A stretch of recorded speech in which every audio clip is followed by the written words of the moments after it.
So last week, X-Men 97 Season 2 wrapped up on Disney+. I said I would do a full-length video. I am doing a full-length video, but the way this week went out. Didn't have time for it. I still got to do my Lanterns recap. And then I'm seeing Insidious tomorrow, so not going to have time to do this as a full-length video. This is still going to be like a full-length video, but still, it's a green screen effect. I'm sorry, but it's going to be all the same. You're just not going to see my cool background this time. So if you're on YouTube, subscribe. If you're on TikTok or Instagram, because I'm going to post it on both those platforms. Maybe Instagram. I'll figure it out. But go ahead. Hit the follow button. Comment down below. What's your ranking of the Marvel animated TV shows on Disney+? I want to know all that and more. Let's dive right in, baby. This is going to be fun. It's not fun yet, though. It's not fun yet. What If sucks. All 3 seasons. So I'm roping in X-Men 97 Seasons 1 and 2 together. Or not together, separate. But I'm roping in the entire series of What If separate or together. I'm all over the place. What If sucks. Man, there's nothing interesting about this. You could do interesting plots, like what if the other half was snapped? And I get it, there is some interesting episodes. of finale of Season 1's actually quite cool. The Marvel Zombie stuff is great. But instead of doing compelling stuff throughout the entire season, what do? Oh, yeah, you do, what if Darcy and Howard the Duck hooked up and made a baby? That's a real episode.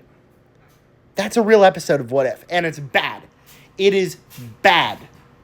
And, like, nothing's compelling. By the time you get to the 3rd season, it's just spitting out straight nonsense. And it's the most wasted opportunity in all of Marvel. And the episodes aren't even fun to watch. Like, it's not even fun to watch. It's just rushed, getting through all these plot lines. It's not compelling at all. So I really don't like What If. And I'm kind of glad it's over. I hate it. I don't like it, and I don't like what it does for the MCU. Where it could be interesting, it's just useless, man. X-Men 97 Season 2 is really disappointing as it goes into this slot, but I think that there's a lot of cool things that this season did in the first half. The Apocalypse storyline was pretty great, man, where we're going into different stages of his life. Is he going to be, or is he going to go through a redemption arc? Is Magneto and Charles going to be able to redeem him? We do that, and it's cool. And it ends in a very awesome episode 4 ending with Apocalypse killing Magneto. Stakes are higher. There's a threat to the world. Like, man, oh man. Could not be better. Rivals the best parts of Season 1. And then we get the second half. And we get X-Men or Wolverine and a few of the X-Men fighting aliens. And then we get the X-Men's training room becoming sentient. Really weird direction. And then we get a mutant-hating president getting captured by a mutant rebellion. Like, what are we doing? This is a season about Apocalypse, the X-Men's biggest villain. The biggest one. Where Apocalypse killed Magneto, and then we do a bunch of jokey, dumb episodes.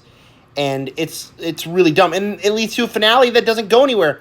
Apocalypse is defeated by Rogue getting celestial powers really fast. And then we bring back the biggest sacrifice from Season 1, Gambit, just for Nightcrawler to take his place in a much less satisfying conclusion to that arc. And so, very disappointing stuff, especially when the first half was so unbelievably awesome. Kicking off our top 3, and just so we're clear, this is much better than the final 2 projects on here. I'd go negative on the final 2 projects. These next 3 are a lot higher than that. Marvel Zombies is only at 3 because it's 4-episode miniseries and not like a full season arc or whatever. But I thought it was awesome. I'm a massive Marvel fan. I'm a massive zombie fan. And so seeing all my favorite Marvel characters in a zombie apocalypse turned into zombies is awesome. There's a lot of emotional sacrifices in here. It feels devastating, and it captures all the horror I want from a zombie Marvel project. And so, as a massive zombie fan, as a massive Marvel fan, this was a big win in my eyes. And it's something I'm going to watch every Halloween season. I gotta go Your Friendly Neighborhood Spider-Man Season 1 next. Now, the only reason I'm doing this video like this is because I know Season 2 is coming out in just a little bit. We're already getting our first look images. This was a season that I was not looking forward to. Like, I thought the marketing looked awful. I thought it was just going to be garbage. I was like, might as well watch the first few episodes, see if it hooks me. It hooked me. It hooked me, man.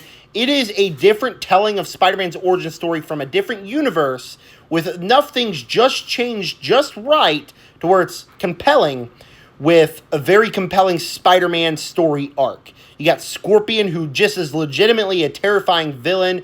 Tombstone's arc in here is really good, like surprisingly good. The character of Lonnie is done really well, and it's just a classic Spider-Man story that I love.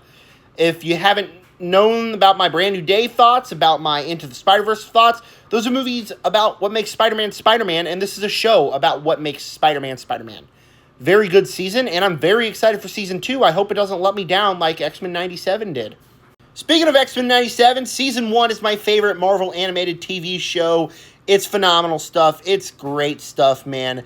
The animation's vibrant. It makes Cyclops feel awesome again after the movies just haven't done that for him. You love all these characters. Episode 4 or 5, the Remember Me episode, great stuff, man. The sacrifice of Gambit is super emotional. It still hits. I rewatched the episode after Season 2. It still hits. My name is Gambit. Remember it. Awesome stuff. And Rogue's arc is phenomenal. And just the longer you go into the show, it's just a comic book come to life. I love this season. Very disappointed that Season 2 did not live up to the hype for me. But Season 1 is one of the best comic book seasons of television ever made. It's great. And that was my ranking of all the Marvel Disney Plus animated projects. Tell me yours in the comments. And with that said, subscribe or follow.